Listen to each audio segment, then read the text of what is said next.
Okay मालिक, good morning. Hopefully everybody is doing good. और आशा करता हूँ कि आप तोड़ करेंगे मालिक। तो भारत माता की जय। Basically we are meeting in morning. Okay, तो वैसे भी मेरा एजेंडा शाम को था, पर सुबह मुझे मालूम पड़ा कि मैं मॉर्निंग ले रहा हूँ। मैं बोला ठीक है भाई। जैसे मैंने आपको बताया कि भाई an employ can not do anything extraordinary. An employ is an employ.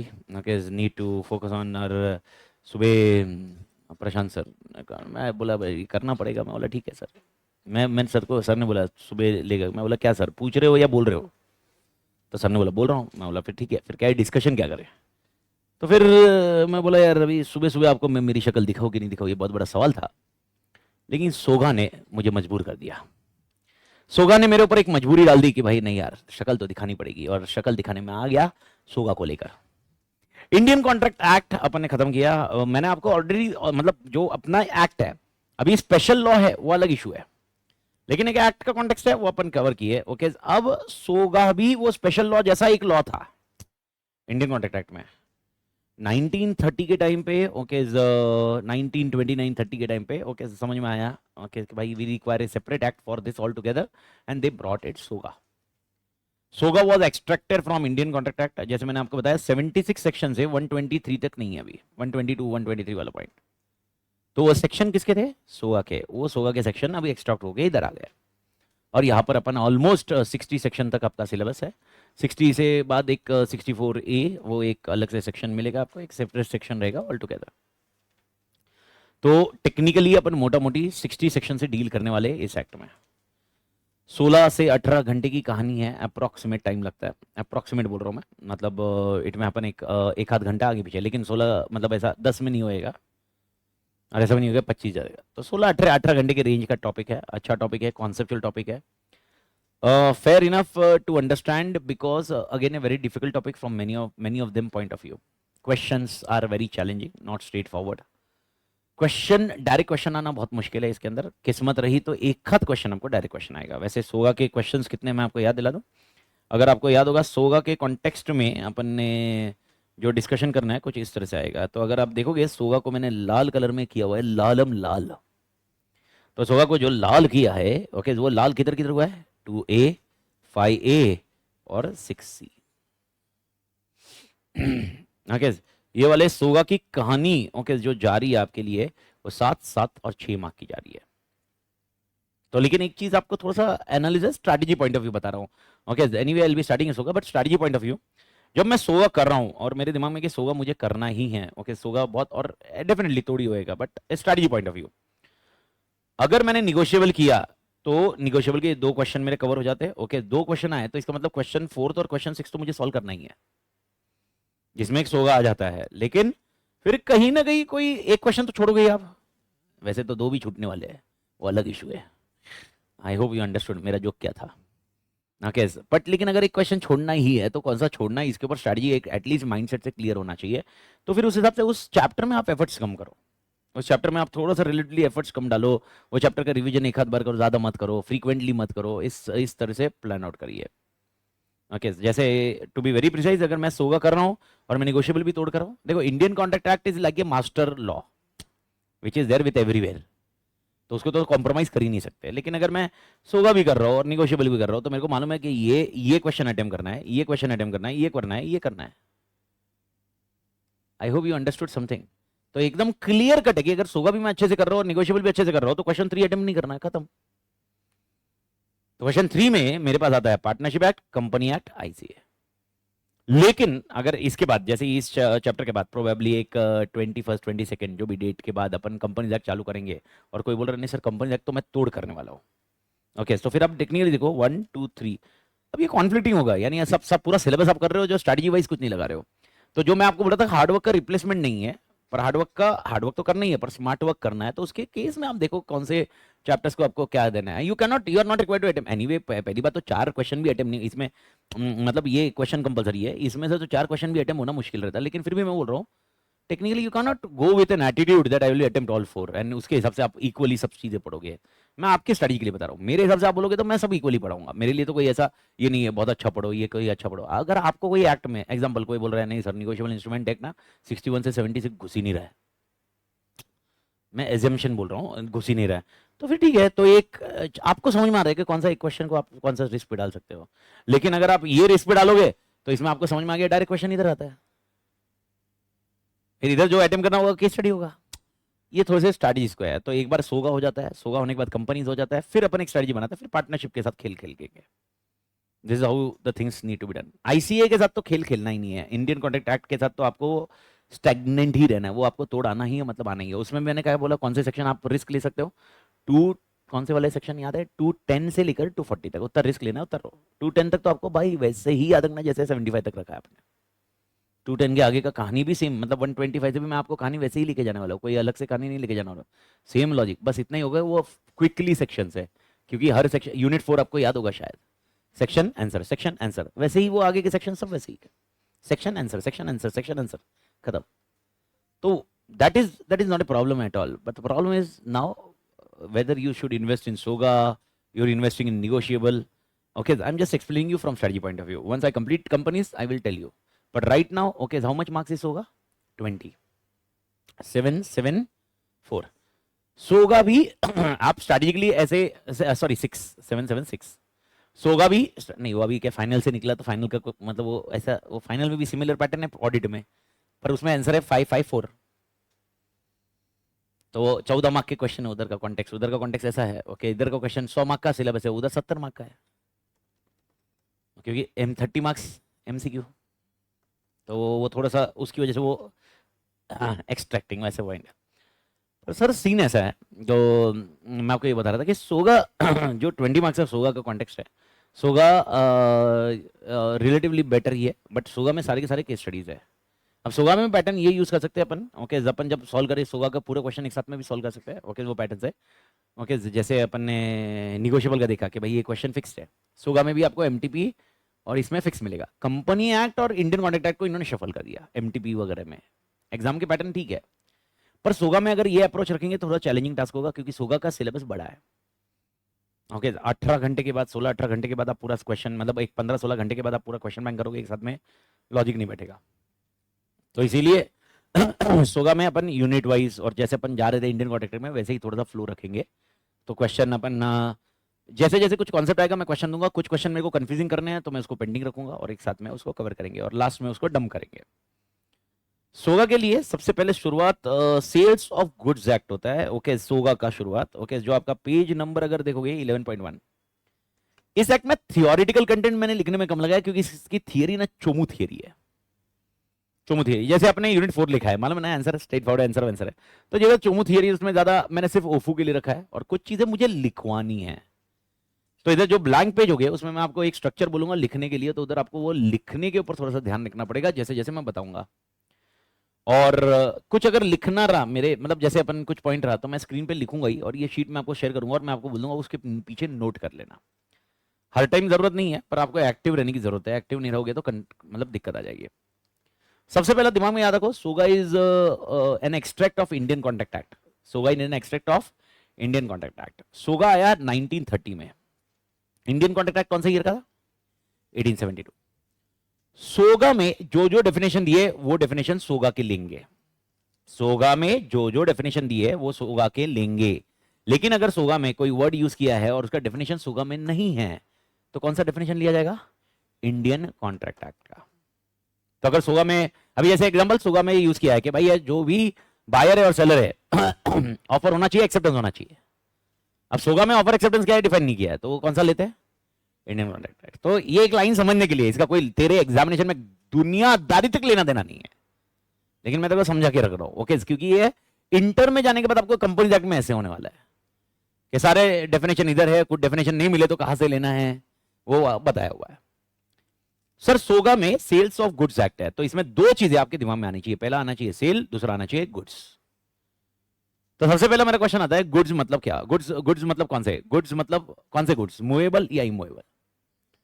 Immovable को एप्लीकेबल नहीं है सोगा, क्या लगता है? आज के लेक्चर में अपना इंट्रोडक्शन है, मैं डेफिनेशन कवर करने वाला हूँ ज्यादा, क्योंकि 1 घंटे का ही लेक्चर है, 1 घंटे का ही सेशन मिला है मेरे को अभी वो पॉइंट पे, तो मतलब मैं आऊंगा, मुंह खोलूंगा, बोलूंगा, खत्म हो जाएगा, फिर सुशील सर दिखेंगे सामने, अच्छा सर हो गया, ऐसा रहेगा। तो सेशन बहुत ज्यादा लंबा नहीं रहेगा, लेकिन कल इस पे बहुत तोड़ कॉन्सेप्ट होगा, लेकिन आज बेस पूरा रेडी हो जाएगा। आज के बेस के बिना कल वाले में आगे जाना बेवकूफी होगी। तो आज का लेक्चर होना बहुत जरूरी है आप सबके लिए। कल आओगे तो कल सब वर्ड्स मैं यूज करूंगा, कुछ मालूम ही नहीं रहेगा। तो अगर किसी ने आज का लेक्चर नहीं देखा तो कुछ नहीं, चल रही है जिंदगी। कौन सी जिंदगी, मतलब ऐसा है, पर जिंदगी चलनी है। तो sir sales of goods act में सबसे पहले गुड्स याद रखना, goods is only a movable goods, not an immovable goods. Immovable property के लिए सोगा एप्लीकेबल नहीं है सर। फिर उसके लिए कौन सा एप्लीकेबल है? उसके लिए transfer of property act applicable है। कौन सा एक्ट एप्लीकेबल है बड़ी? Transfer of property act 1882।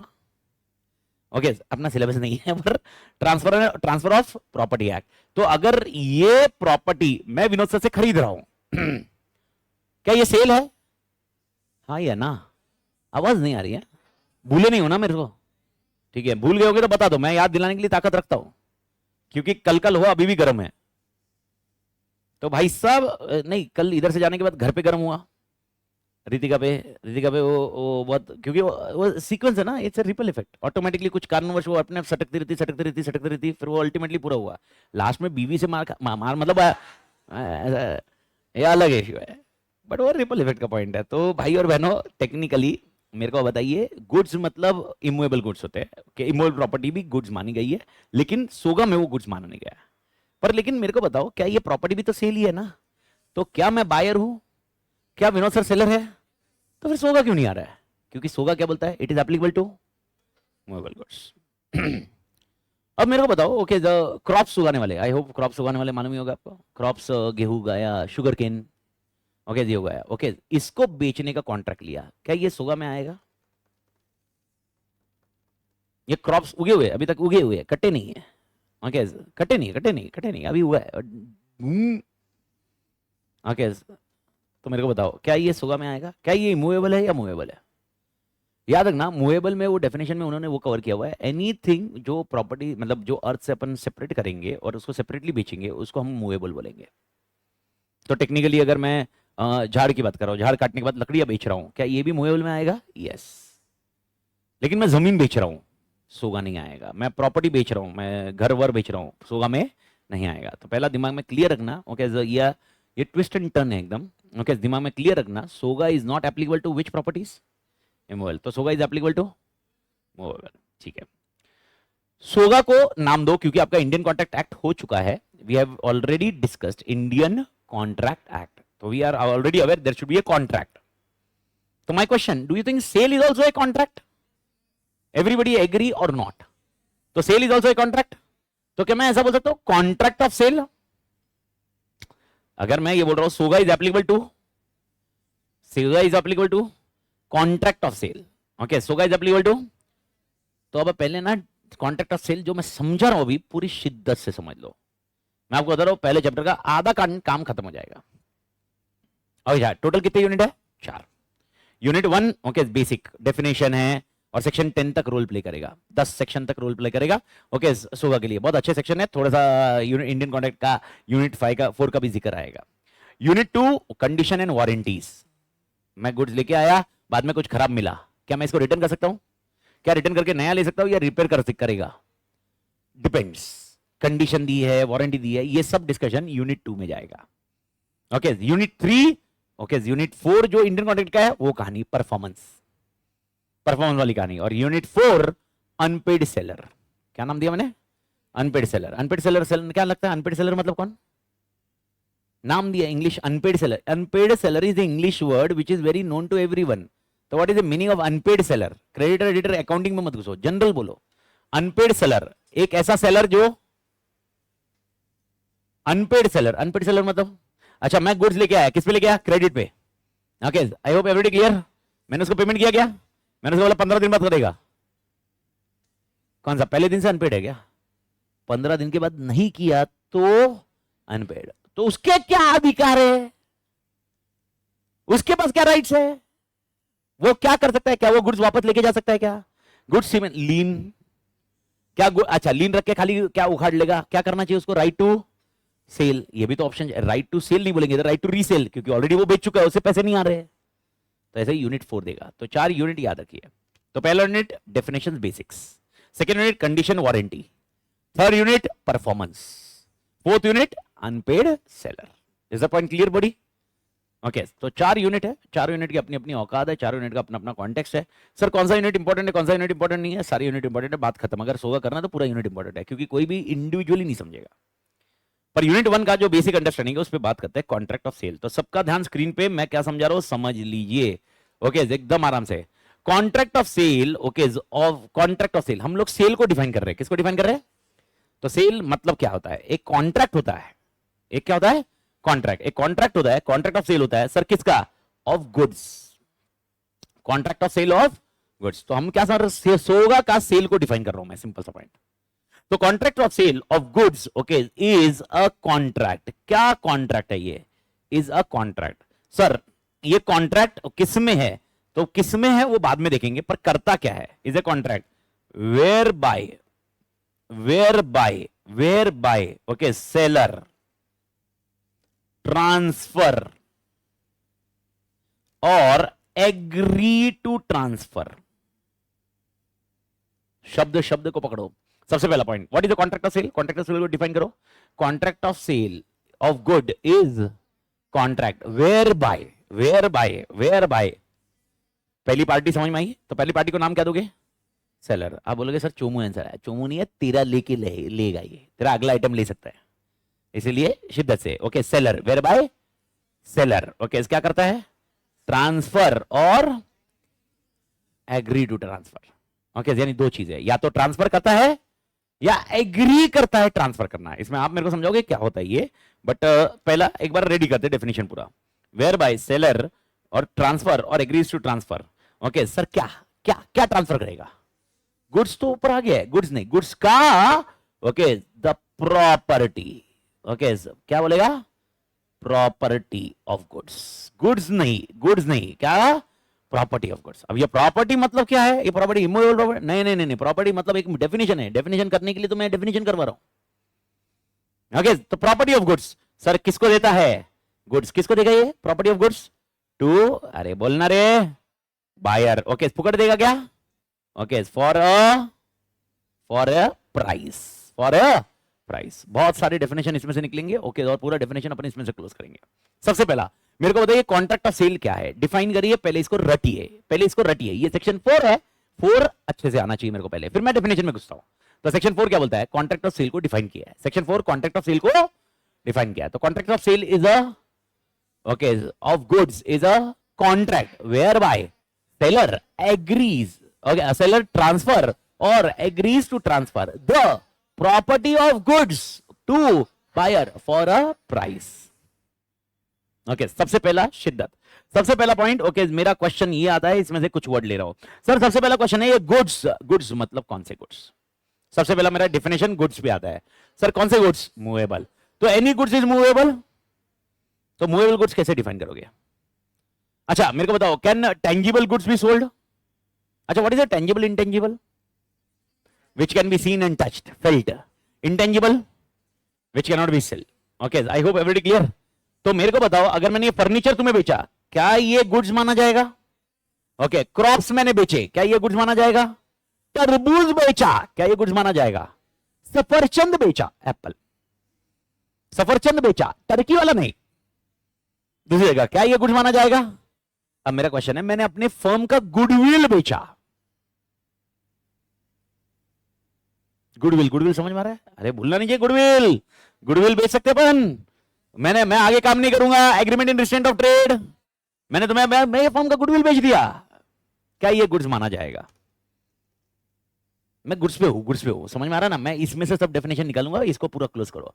तो मेरा पहला पॉइंट है गुड्स मतलब क्या होता है? गुड्स मतलब क्या होता है बड़ी? गुड्स मतलब क्या होता है? सबसे पहले ओके याद रखिए, पहला आंसर आपने रेडी कर दिया, any kind of movable goods. आप अभी बुक्स कुछ भी नहीं देखोगे, जब मेरे को लगेगा तब मैं बताऊंगा, तब तक कुछ करने की जरूरत नहीं है। फुकट का टाइम पास मत करो, और तुम अपना ज्ञान उधर बुक्स से देखे ज्ञान इधर मत दो। ज्ञान मेरे पास है, मतलब तुम अपना दिमाग लगाओ, जनरलाइज। तुमने परचेज सेल तो किया ही है ना? ओके गुड्स खरीदे ही है ना? ओके तो आपको मालूम ही है बहुत सारी चीजें, अपन उसको डिस्कशन कर रहे हैं। तो अब ये सब बुक्स बाहर, ओके सब खाली दिमाग लगाओ। तो सबसे पहले any kind of movable goods, any kind of movable goods. Okay तो अब मेरा क्वेश्चन है, क्या इसमें टेंजिबल आता है क्या? Answer is yes. टेंजिबल का मैंने एग्जांपल समझा दिया। सर क्या इसमें इंटेंजिबल आता है? लॉ बोलता है यस, तो इंटेंजिबल भी आता है। तो goods include which goods? Tangible as well as intangible. सबसे पहला पॉइंट मूवेबल गुड्स, दूसरा tangible intangible. Is that point clear? अभी पॉइंट है इंटेंजिबल का एग्जांपल बताता हूं सर, और एक एग्जांपल गुडविल का तो ठीक है भाई, मैं बाकी छोड़ो, तेरे घर पे गैस आती है, ओके, कुकिंग होता है ना, किस पे होता है सर? नहीं, हमारा तो लकड़ी जलता है सर, लकड़ी में ऐसा ऐसा फिर होता है, फिर ऐसा धुआं धुआं निकलता है, फिर हमारी आंखों से आंसू आते हैं, ओके। पर बहुत सारे घरों में है गैस की पाइपलाइन है, गैस आती है, गैस सिलेंडर होगा, तो आपने क्या खरीदा, सिलेंडर खरीदा या गैस खरीदा? कौन सा गुड्स है? टैंजिबल है, गैस को सर हो गया, ये रहा सर गैस, सर मां कसम सर, कौन सा गुड्स हुआ? Intangible. I hope everybody clear. बिजली, ट्यूबलाइट नहीं, ट्यूबलाइट नहीं, तुम इलेक्ट्रिसिटी के पैसे देते हो, I hope you are getting the point, okay. पर छुआ है क्या कभी इलेक्ट्रिसिटी को?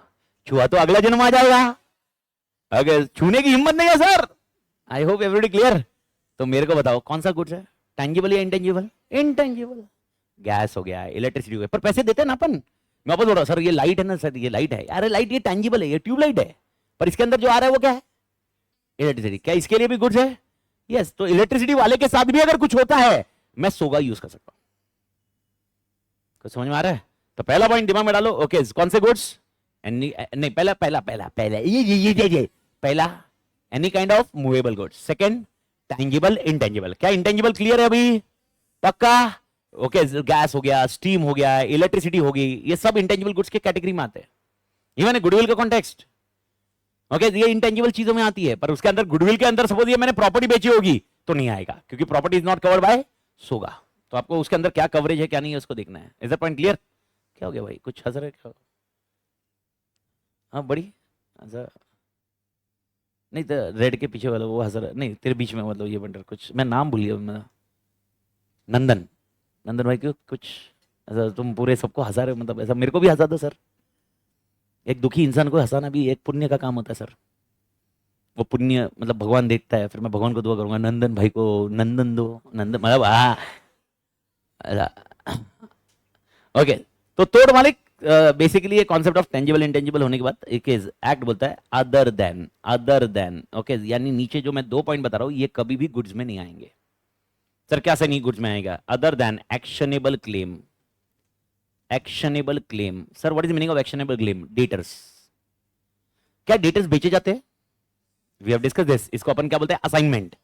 अगर मैंने डेटर बेचे हैं, याद है बैंक ने खरीदे डेटर, याद है डिस्काउंटेड, ये सोगा में नहीं आएगा।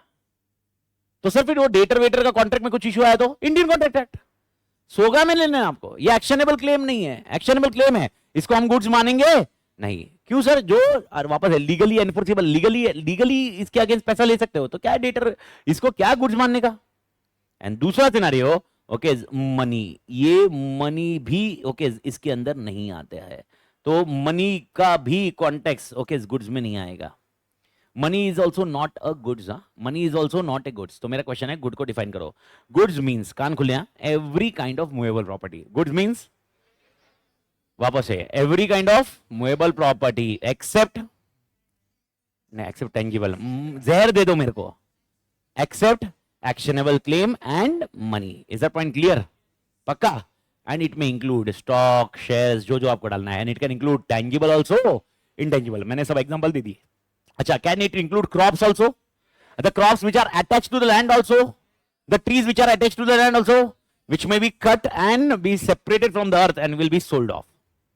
अच्छा, मैंने अगर झाड़ बेचा है तो ये इसमें नहीं आएगा। तो समझ में आ रहा है? नहीं समझा? झाड़ बेचा है तो ये कौन सी प्रॉपर्टी हुई? इमूवेबल। झाड़ काट के मैं लकड़ियां तुम्हें दूंगा, तो समझ में आ रहा है? ये झाड़ से फ्रूट काटूंगा और तुम्हें दूंगा, मूवेबल। झेप रहा है क्या? लेकिन मैंने झाड़ बेच दिया, तो झाड़ बेचा मतलब जमीन बेच दी वे। नहीं समझा? समझा?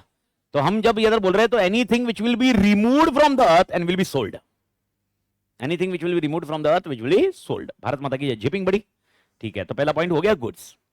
सर दूसरा शब्द, ओके, गुड्स में क्या ट्रांसफर कर रहे हैं हम? गुड्स में क्या ट्रांसफर क्या कर रहे हैं? वापस वर्ड पढ़ो। Contract of sale of goods is a contract where by seller transfer और agree to transfer the property. The question is what is exactly transferred?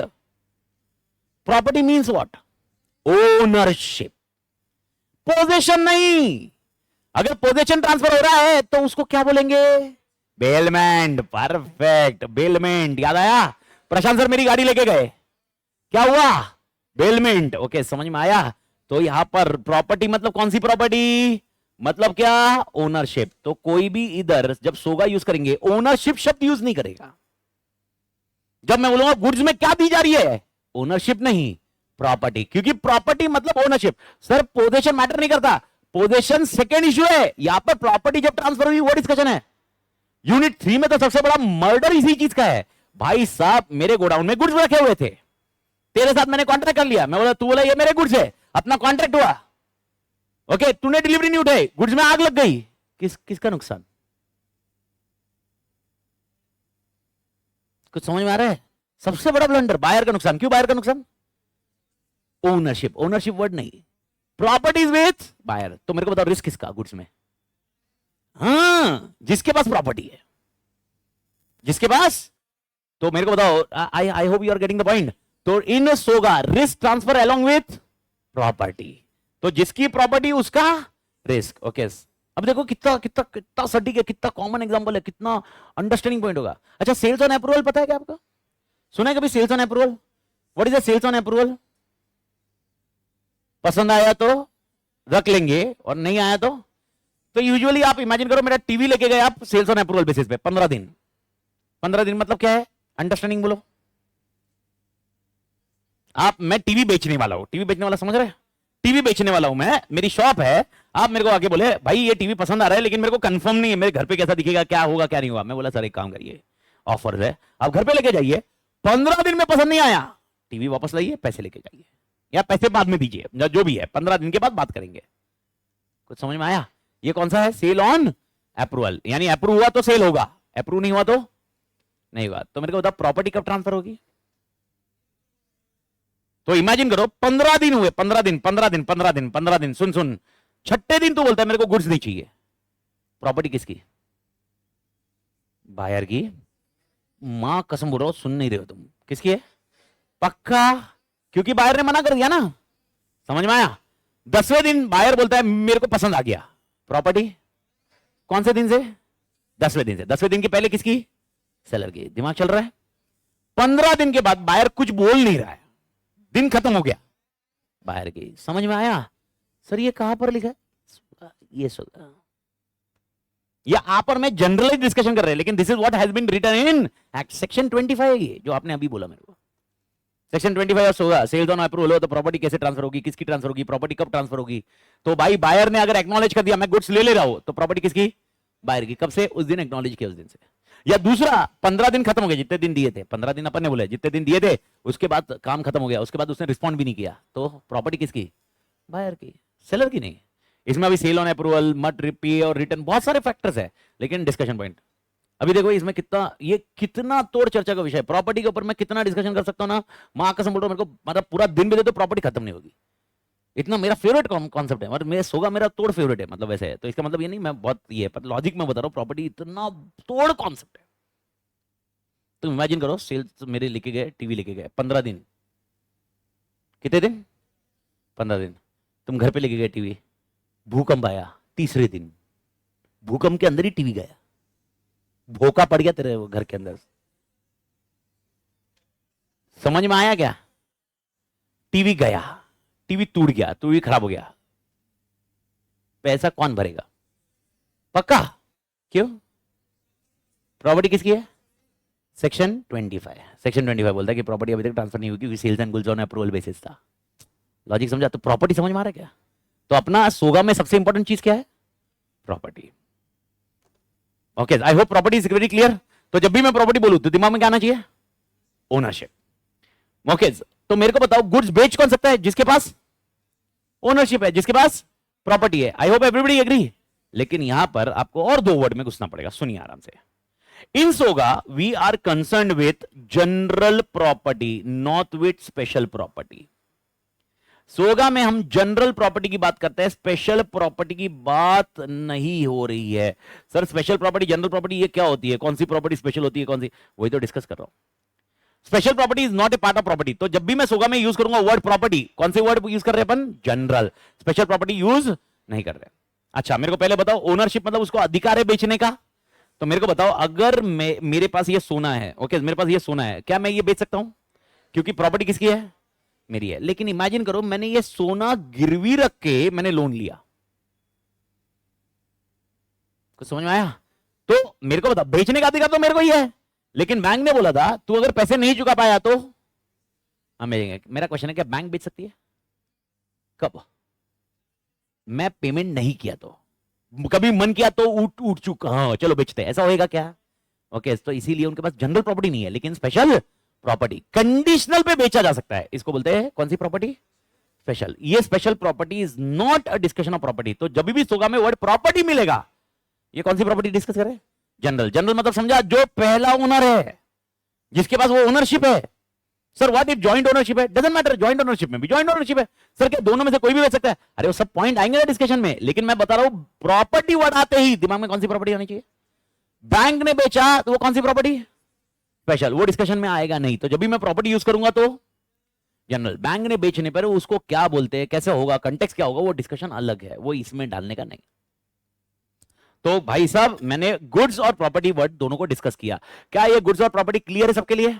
तो एक बार वापस मेरे को बता दो, गुड्स में क्या क्या इंक्लूड होगा? Goods means which goods? Movable goods, every kind of movable goods other than मैंने वो तीसरा पॉइंट लिखा, पर सेकंड है technically, actionable claim and money. Okay, can it be tangible, intangible? और बहुत सारे एग्जांपल दिए, वो रीड करके क्लोज करना है। जैसे मैंने एग्जांपल था सब समझा दिए। दूसरा scenario, okay most important element, property transfer होनी चाहिए। प्रॉपर्टी मतलब कौन सा?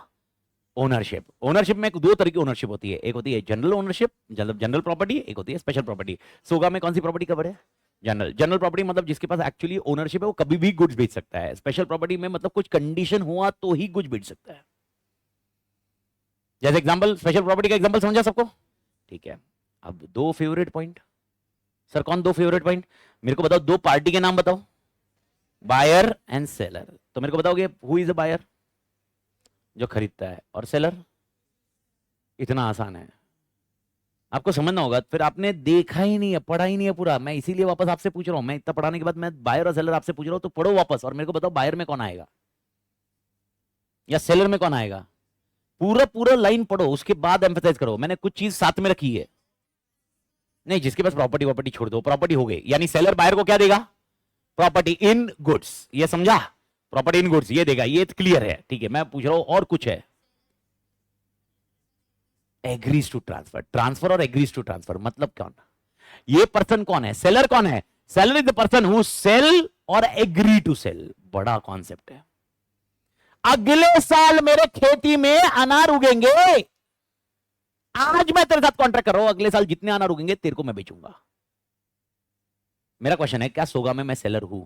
यस, क्योंकि मैंने क्या किया? सेल किया या एग्री टू सेल किया है? दिमाग लगाना। तो सेलर छोटा कॉन्सेप्ट मत रखो, जो बेचने वाला है वो सेलर नहीं, जो एग्री करता है कि मैं जब आएगा तब बेचूंगा वो भी सेलर है। भारत माता की झेपा क्या बड़ी, आवाज नहीं आ रही है? तो मेरे को बताओ, डिफाइन करो सेलर को। सेलर को डिफाइन करो। Seller is the person who, okay पहला हु, ओके ट्रांसफर वाला आगे वाला वर्ड है, उसको मैं आगे लेंगे। Okay, seller is the person who sales और एग्री टू सेल्स। तो मेरे को डेफिनेशन बायर का दो। Buyer is the person who buys और, समझा बड़ी? तो तूने मेरे को आगे बोला सर एक काम करो, ये मैं अगले साल खरीद लूंगा जब हो जाएंगे तब। ओके, तो तू भी बायर हुआ कि नहीं हुआ? सोगा उसको भी कवर करता है। तो याद रखना, बायर और एग्री टू बाय। आप बोलोगे सर इतना क्या फर्क पड़ रहा है? अरे बहुत फर्क पड़ रहा है। क्योंकि मैं वापस बोल रहा हूं सर, नुकसान कौन बियर करेगा, ये मेन डिस्कशन है। नुकसान कौन बियर करेगा, मेरा अल्टीमेट। देखो बाकी कंडीशन वारंटी ठीक है। ओके, मैंने आपको गुड्स बेचा, मैंने बोला यार रंग अच्छा था, रंग उतरेगा नहीं, रंग उतर गया धोने के बाद, लेके आया, मैं नया शेयर दूंगा, बात खत्म। क्योंकि कंडीशन, अपना डिस्कशन वही था। वारंटी, कंडीशन, वारंटी, ये डिस्कशन। यूनिट 2 एकदम सिंपल है। तुम मेरे पास गुड्स वापस लेके आ सकता है कि नहीं आता है? जिसमें से एक एग्जांपल आपको याद आना चाहिए, caveat emptor. Sir what is the meaning of caveat emptor? Let the buyer be. खरीदने के पहले किसकी जिम्मेदारी है? बायर की। बात खत्म। लेकिन उसे क्या, किस तरह से एक्सेप्शन है, कैसे जाएंगे वो यूनिट 2। यूनिट 2 कोई दिक्कत नहीं है, दिक्कत किसी को भी नहीं आएगी यूनिट 2 में। कंफ्यूजन होगा क्वेश्चन बैंक में, कॉन्सेप्ट में कोई प्रॉब्लम नहीं आएगा। क्वेश्चन बैंक होने के बाद फिर क्लैरिटी और तोड़ होगी। और मैं आपको लिख के देता हूं कल शाम को जो कॉन्सेप्ट पढ़ाऊंगा, इंक्लूडिंग अभी भी जो पढ़ा रहा हूं मैं, अभी भी जो पढ़ा रहा हूं, ओके अभी नहीं पर डेफिनेटली ये वीकेंड तक मैं वो कॉन्सेप्ट पे आऊंगा और मैं आपको क्वेश्चन दिखाऊंगा। माँ कसम रेस टू क्यूब बोल रहा हूं, क्वेश्चन इधर का होगा, मैं बोल के बोल रहा हूं, क्वेश्चन इस यूनिट का होगा, ओके मैं यूनिट 2 के टाइम पे दिखाऊंगा और आप आंसर यूनिट 2 का ही दोगे, ये लिख के ले लो। Challenge challenge. और सर अगर सर दे दिया तो, एक ने भी दिया तो मां कसम अलग से तोड़ पार्टी, बर्थडे बर्थडे की अलग से तोड़ पार्टी, तोड़ पार्टी बोला मतलब चुम्बू पार्टी नहीं, समोसा नहीं, समझ रहे हैं, पावड़ा। आदमी बोलते ना आदमी को मैं इधर बोल रहा समोसा नहीं तोड़ पार्टी, तोड़ पार्टी मतलब अच्छी पार्टी देंगे, एकदम लंच डिनर जैसा कुछ करेंगे, गारंटी। आंसर दिया तो, और नहीं दिया तो सर फिर क्या है, हमारी जिंदगी वैसे ही चल रही है, खाएंगे दाल रोटी, वैसा नहीं। मेरा क्या सर, आपका क्या, आप देख लो, देख लो, नहीं नेवरदलेस ओके, बट मैं I am telling you this is so ambiguity वाला पॉइंट, तो ये बहुत तोड़ कॉन्सेप्ट है, बहुत भारी कॉन्सेप्ट है। और ऐसा नहीं कि मैं एग्जांपल नहीं बताऊंगा, एग्जांपल बताने के बाद भी वो एग्जांपल में क्लिक नहीं हुआ, लिख के लेना। पर आपको बायर और सेलर को बहुत बड़ा बनाना है। आप मेरे पास आए, फोन खरीदा, ओके फोन खरीद के निकल गए, आप कौन हुए, बायर, मैं कौन हुआ, सेलर, ठीक है। लेकिन मैंने बोला 10 दिन के बाद दूंगा, 10 दिन के बाद, 10 दिन के बाद, तो 10 दिन के बाद तुमने बोला okay I agree to buy, I agree to sell, okay ये भी सोगा में आता है। बाद में आप मुकर गए, ओके सोगा के अंदर आप आओगे, प्रॉपर्टी ट्रांसफर हो गई जब कॉन्ट्रैक्ट ऑफ सेल हुआ, पर प्रॉपर्टी ट्रांसफर हुई कि नहीं हुई उसकी कुछ कंडीशंस है, तो नेवरदलेस वो कंडीशन के ऊपर बात करते हैं, लेकिन मेरे ख्याल से दो क्लियर है बड़ी, ठीक है। अगला पढ़ाओ, प्राइस।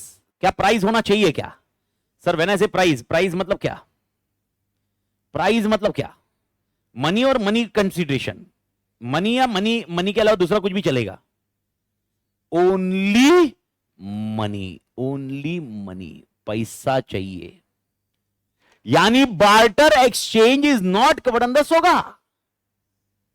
अगर मैंने अपनी पुरानी गाड़ी बेची और नई गाड़ी खरीदी और एक भी रुपया एक्स्ट्रा नहीं दिया, ओके कुछ भी इशू आया, किस में नहीं आ सकते, सोगा में। लेकिन सर ऐसा चल सकता है कि पार्टली बार्टर पार्टली पैसा, यस।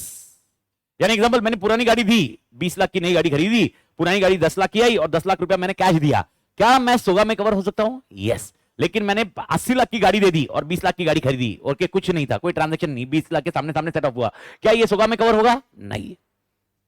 तो सोगा में कवर होने के लिए कहीं ना कहीं क्या इन्वॉल्व होना चाहिए, मनी, मनी के बिना काम नहीं होगा।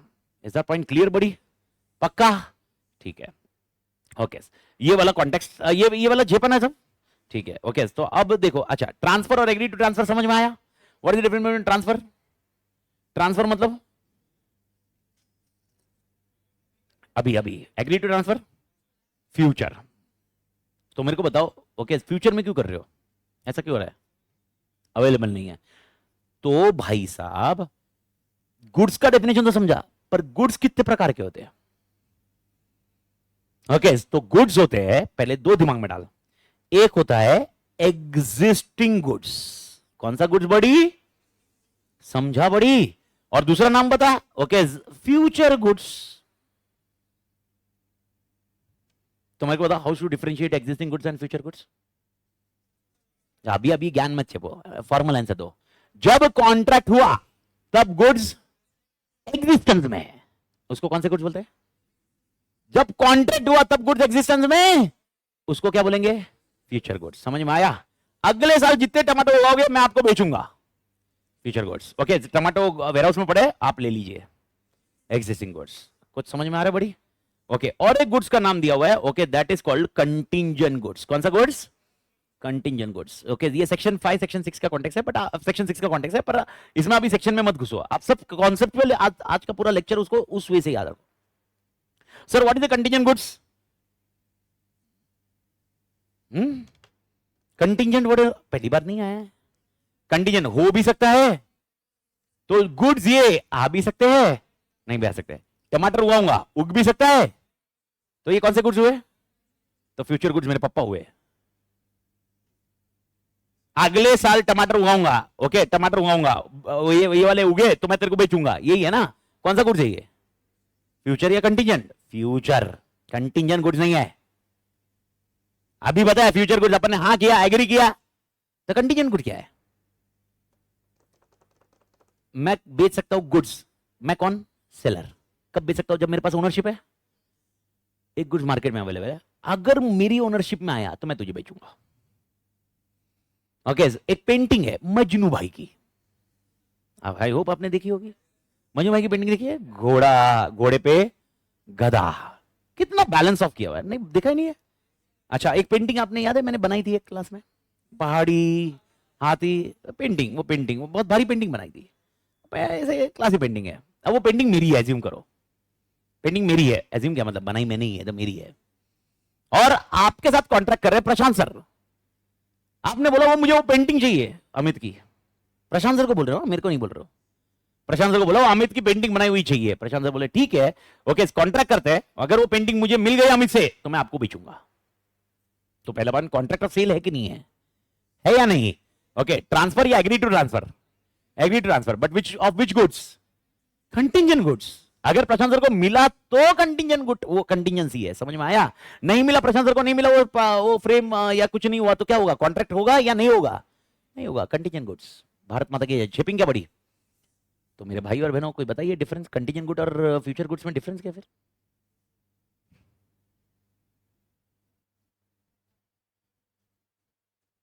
अभी अवेलेबल नहीं है, फ्यूचर में अवेलेबल होंगे तो फ्यूचर गुड्स।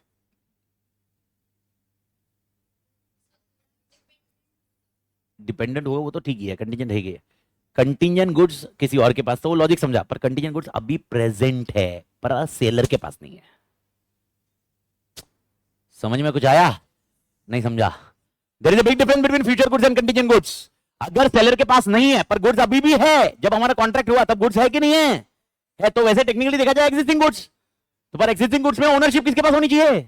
सेलर के पास। लेकिन कंटिंजेंट में ओनरशिप सेलर के पास, तो सेलर क्या कर रहा है? अगर ओनरशिप उसको मिली तो देगा, नहीं तो नहीं दे पाएगा। Is that point clear?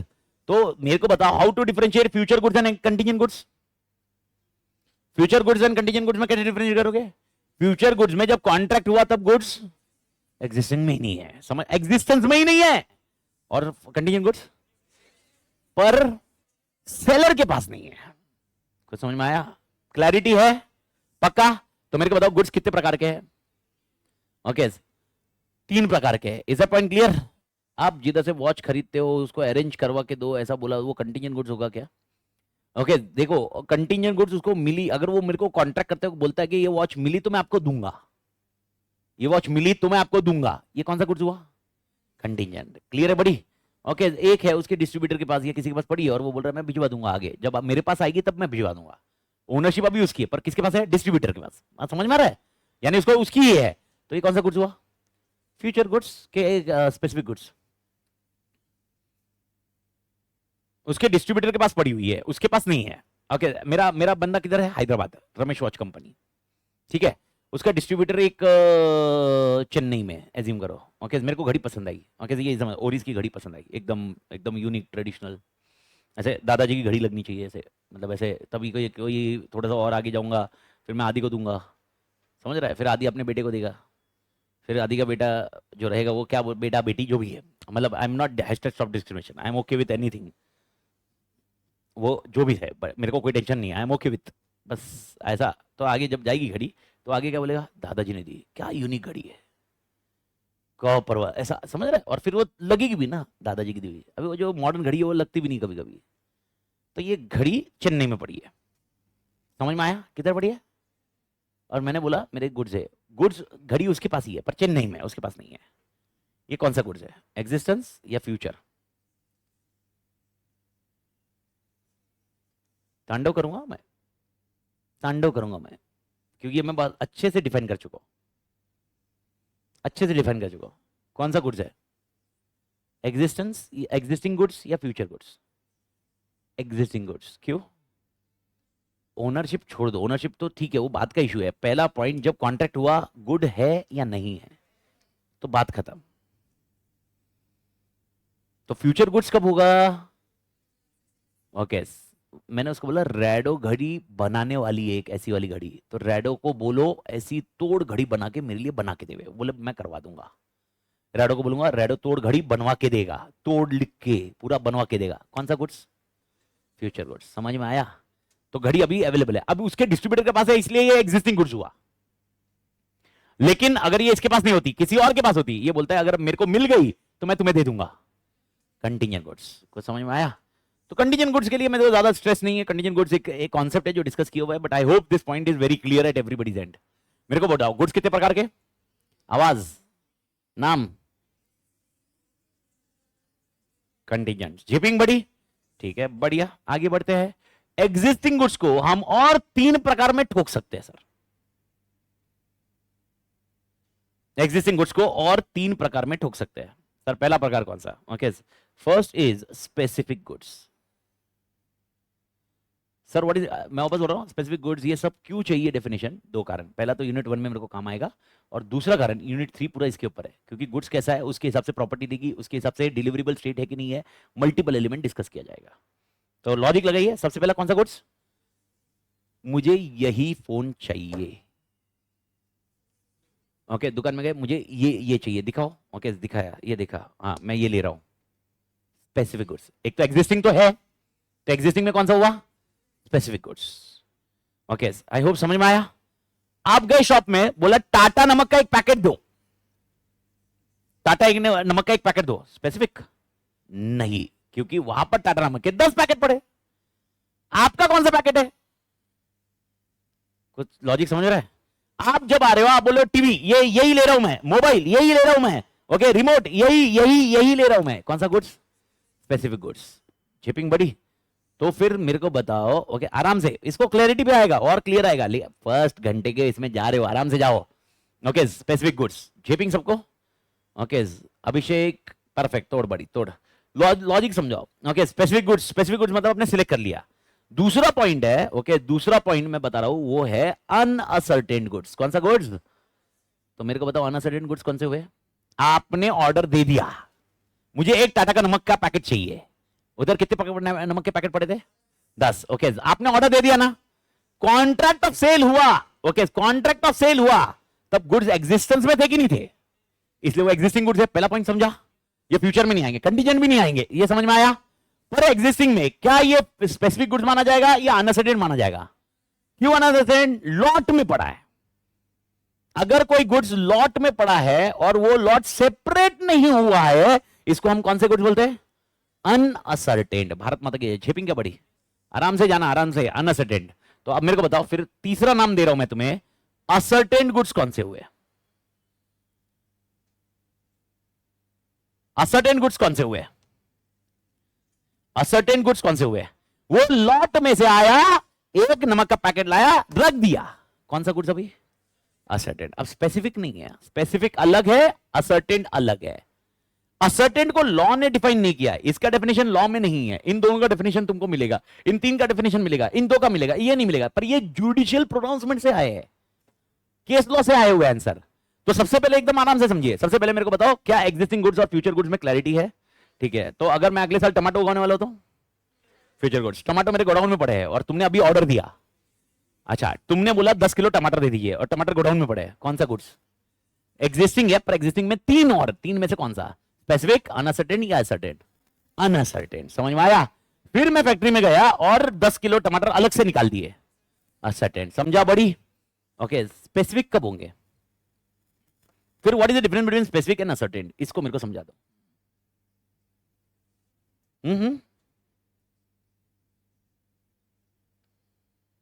तो स्पेसिफिक और असर्टेन में डिफरेंस क्या है? अब देखो, तुम सब्जी मंडी में गए, ओके, पहले तुमने सिलेक्ट किया और तुमने बोला ये मतलब ये वजन करके मुझे दे दो। कौन से गुड्स? स्पेसिफिक गुड्स, मुझे यही चाहिए। लॉट में से मैंने ही पहले किया है, तो जब कॉन्ट्रैक्ट हुआ उसी टाइम पे असर्टेन थे। समझने की कोशिश करो सर, सेकेंड और थर्ड ये अनअसर्टेन थे और असर्टेन हुए हैं। अनअसर्टेन थे, अनअसर्टेन से असर्टेन हुए हैं। ओके, ये असर्टेन बायर ने किया, सेलर ने किया, ये डिस्कशन नहीं कर रहे आप, इसमें कंफ्यूज मत हो। लेकिन जब तूने और मैंने कॉन्ट्रैक्ट किया था तब गुड्स लॉट में पड़े थे। और तुरे बोलने के बाद, तेरे कॉन्ट्रैक्ट करने के बाद मैंने वो गुड्स अलग, वापस मैं बोल रहा हूं कॉन्ट्रैक्ट में कंफ्यूजन मत करो कहीं पर भी। मैं बोल रहा हूं पैसे दिए तूने या क्या किया, कॉन्ट्रैक्ट हुआ। कॉन्ट्रैक्ट को डिफाइन करनी है प्रॉपर्टी, और कॉन्ट्रैक्ट को अब मैंने वही डेफिनेशन में जा रहा हूं। तो जब कॉन्ट्रैक्ट हुआ अपना, जब कॉन्ट्रैक्ट हुआ, गुड्स किस में पड़े थे, लॉट में, तो गुड्स क्या माने जाएंगे, अनअसर्टेन। मैंने वो लॉट से सेपरेट किए तेरे गुड्स असर्टेन, समझ में आया। लेकिन तू आया और वो लॉट में से आया ये मुझे चाहिए गुड्स, समझ में आया। तो जब कॉन्ट्रैक्ट हो रहा है, तेरा गुड्स सिलेक्टेड है, तो कौन से गुड्स, स्पेसिफिक गुड्स। जिपिंग सभी, अरे हाय आना। तो क्या मैं वीट के बैग्स में डील करता हूं, वीट के बैग्स में, वीट गेहूं के बैग्स, बोरिया में डील करता हूं। आपने मुझे ऑर्डर दिया कि 100 बोरी मेरे लिए पैक करके रखी है, मेरी फैक्ट्री में 1000 बोरी पड़ी हुई है, तो कौन सा कॉन्ट्रैक्ट है, एग्जिस्टिंग गुड्स या फ्यूचर गुड्स, एग्जिस्टिंग गुड्स। ये समझ में आया।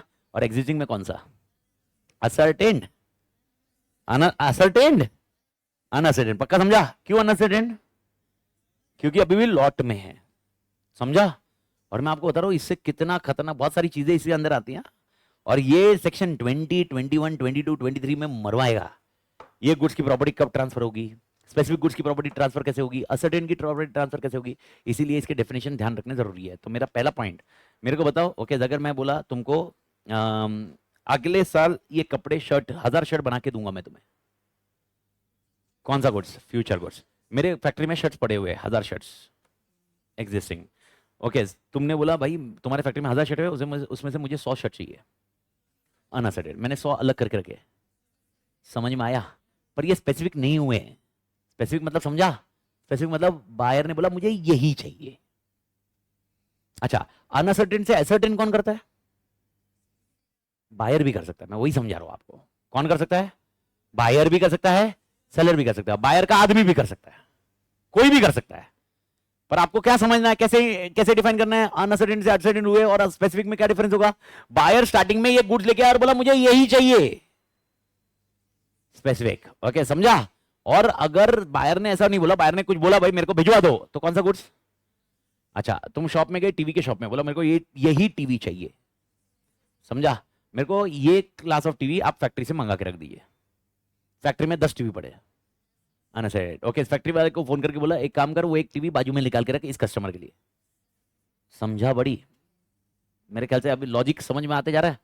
तो मेरा पहला क्वेश्चन आपके दिमाग में सेट होना चाहिए, कितने प्रकार के गुड्स है, नाम, एग्जिस्टिंग, फ्यूचर, कंटीजेंट। इसको उड़ा दो, कंटीजेंट ज्यादा हेडेक नहीं है अपने लिए। 2 गुड्स बहुत मैटर करते हैं, कौन से, एग्जिस्टिंग, फ्यूचर, क्लियर बड़ी। अच्छा, आप मेरे को बताओ एग्जिस्टिंग गुड और फ्यूचर, कंटीजेंट छोड़ दो एक बार के लिए, समझ, एक बार मतलब है, दिमाग थोड़ी मत करो, मेरे को खाली एग्जिस्टिंग और फ्यूचर बताओ। मेरे को बताओ ये 2 गुड्स है, ये किस वर्ड की वजह से ये 2 गुड्स बेचे जा सकते हैं under contract of sale, transfer. कौन से गुड्स, मूवेबल गुड्स है, पर कौन से, मैं जब बोल रहा हूं ट्रांसफर और जब मैं बोल रहा हूं एग्री टू ट्रांसफर, दोनों में डिफरेंस समझ में आ रहा है। जब ट्रांसफर होता है वो कौन से गुड्स का होता है, एग्जिस्टिंग गुड्स, और जब मैं एग्री टू ट्रांसफर करता हूं, समझ में आ रहा है, डेफिनेशन समझ में आ रहा है। अच्छा, seller is, who is the seller, who sales और एग्री टू सेल, तो the person who sell is for existing goods, agree to sell is for future goods, समझ में आ रहा है। आप बोलोगे सर अनअसर्टेन एक्सीडेंट हुआ, ये भी तो ये सेल हो चुका है, प्रॉपर्टी के नहीं वो अलग इशू है, सेल तो हो चुका है ना, हाँ या ना, ठीक है। आप शॉप में गए, ओके, आपको एक शर्ट टी शर्ट पसंद आई, आपने वो टी शर्ट सिलेक्ट की और बोला मेरे को ये चाहिए। पहला पॉइंट एग्जिस्टिंग, पहला आंसर हमेशा ये लिखो, एग्जिस्टिंग, क्लियर है बड़ी। उसके बाद स्पेसिफिक, समझा बड़ी, पक्का पक्का, ये तो लॉजिक समझ में आते जा रहा है ना, ठीक है, ओके। तो आपको existing, specific, ascertain, uncertain goods के हिसाब से आपको कैटेगरी करनी है, और अपना पूरा गेम इन गुड्स की तरफ लेके जाएगा यूनिट 3, ठीक है। वो यूनिट 3 में जब जाएंगे तब देखेंगे, पर इधर तक की क्लैरिटी आ गई बड़ी, ठीक है। मेरा क्वेश्चन है गुड्स में क्या ट्रांसफर होना चाहिए, ओनरशिप। अच्छा, मतलब मैं ओनरशिप तुम्हें दे दूं, मेरे आपने टीवी खरीदा मुझसे, 1 लाख रुपए दिया, नहीं 5 लाख रुपए दिया, बड़ा महंगा वाला टीवी लिया तुमने, OLED। सीए बनने के बाद तो लेना ही पड़ेगा ना भाई, भाई यार घर वर, ओके सर, रिस्पेक्ट विस्पेक्ट, सोसाइटी वोसाइटी दिखाने के लिए करना ही पड़ेगा ना, टीवी भी लेना पड़ेगा, ओके, शादी वादी होगी, देखने वेखने वाले आएंगे, लड़कों के इधर लड़की के इधर, दोनों जगह होते हैं ना आज के डेट में। घर जमाई बनने के लिए भी कोई प्रॉब्लम नहीं है, ओके। अरे सर क्या, अरे शर्म की बात ही नहीं है भाई, क्या शर्माना, there is no concept of, there is only concept one thing, live the life fully, क्योंकि लास्ट में मरने के बाद लोग ये बोलेंगे अच्छा आदमी था। समझ में आ रहा है? इससे ज्यादा कुछ बोलने वाला नहीं। अच्छा मेरे को बताओ, जो भी मर गया रहता है, तुम मेरे को बताओ कितने तुमने बचपन से कितनी बार देखा होगा, हर जन को क्या बोला, अच्छा आदमी था, गया। लेकिन वो जब जीते जी कितनी गालियां सुनी हुई उसने, समझ रहे? सबने गाली देगी, लेकिन भाई आदमी अच्छा था। तो टेक्निकली है तो ला देगा, कोई कोई टेंशन नहीं है। तो तुमने टीवी खरीदा 5 लाख का, मुझसे लेके गए, ओके, मैंने क्या ट्रांसफर कर दी, मैंने क्या ट्रांसफर किया, ओनरशिप। ओनरशिप वर्ड को छोड़ो, मां कसम बोल रहा हूं मैं, क्या ट्रांसफर कर दी, प्रॉपर्टी। ठीक है, ओके, टीवी मेरे पास ही पड़ा है, प्रॉपर्टी तुम्हारी है, तुम जाओ, देखता मैं ही हूं। खाली प्रॉपर्टी ट्रांसफर चाहिए या पोजीशन भी चाहिए? पोजीशन चाहिए तो टीवी की क्या होनी चाहिए, डिलीवरी। तो गुड्स का क्या जरूरी है और एक साथ में डिलीवरी। और डिलीवरी कितने प्रकार की होती है?